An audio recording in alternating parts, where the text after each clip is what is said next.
வணக்கம். நல்லுணவு நம்முணவு இந்த அலைவரிசைக்கு உங்க எல்லோரையும் அன்போட வரவேற்கிறேன். நம்முடைய அலைவரிசையில் இன்னைக்கு இப்ப நீங்க பார்த்துட்டு இருக்கக்கூடிய புதினா பொட்டுக்கடலை சட்னி எப்படி செய்யறதுன்னு பார்க்க போறோம்.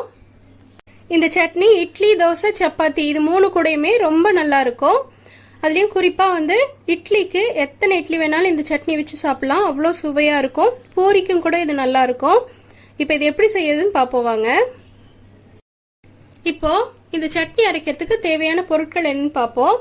புதினா அரை கைப்பிடி அளவுக்கு, தேங்காய் அரை மூடி, பச்சை மிளகாய் 2, ஒரு துண்டு இஞ்சி இந்த மாதிரி பொடியா நறுக்கி எடுத்தது. அடுத்தது ஒரு கோழிக்குண்டு அளவுக்கு, சின்ன கோழிக்குண்டு அளவுக்கு புளி எடுத்து இந்த மாதிரி தண்ணியில் ஊற வச்சுக்கணும். பொட்டுக்கடலை இந்த மாதிரி நீங்க பாக்குற மாதிரி ஒரு சின்ன கிண்ணத்துல கொஞ்சமா இருந்தா போதும்.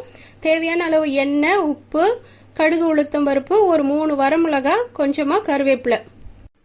அடுப்புல ஒரு சட்டி வச்சுட்டு அந்த சட்டியில ஒரு 2 தேக்கரண்டி அளவுக்கு எண்ணெய் சேர்த்துக்கோங்க. அந்த எண்ணெயிலேயே நம்ம எடுத்து வச்சிருக்கிற பச்சை மிளகாய், இஞ்சி துண்டு இது எல்லாத்தையும் சேர்த்து முதல்ல வதக்கிக்கலாம். இந்த இஞ்சியும் பச்சை மிளகாவும் நல்லா வதங்கிருச்சு. நம்ம எடுத்து வச்சிருக்கிற புதினால இருக்கிற தண்ணியை நல்லா ஒட்ட வடிச்சிட்டு இது கூடயே சேர்த்து அதையும் வதக்கி எடுத்துடலாம். இந்த புதினாவும் நல்லா வதங்கிருச்சு. இப்ப அடுப்பு நிறுத்திடலாம். இந்த வதக்குனது எல்லாத்தையும் ஒரு தட்டுல மாத்திட்டு நல்லா ஆற வச்சுக்கணும். இப்ப சட்னி அரைக்க போறோம். அதுக்கு முன்னாடி இந்த புளி ஊற வச்சு வச்சிருக்கோம் இல்லைங்களா, அந்த புளியில இருக்கிற ஓடு, நாறு இதெல்லாத்தையுமே எடுத்துடணும். அடுத்ததா ஒரு மின்னரவி கிண்ணத்துல நம்ம எடுத்து வச்சிருக்கிற தேங்காய், பொட்டுக்கடலை, பச்சை மிளகாய், வதக்கி எடுத்த புதினா, இஞ்சி, கரைச்சி வச்ச புளி, தேவையான அளவு உப்பு இது எல்லாத்தையுமே சேர்த்து அரைச்சி எடுத்துட்டு வந்துடலாம்.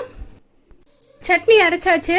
சட்னி கொஞ்சம் கெட்டியா இருக்கு. அதனால தேவையான அளவுக்கு தண்ணி சேர்த்துட்டு உப்பு சரியா இருக்கான்னு ஒரு முறை பார்த்துக்கணும்.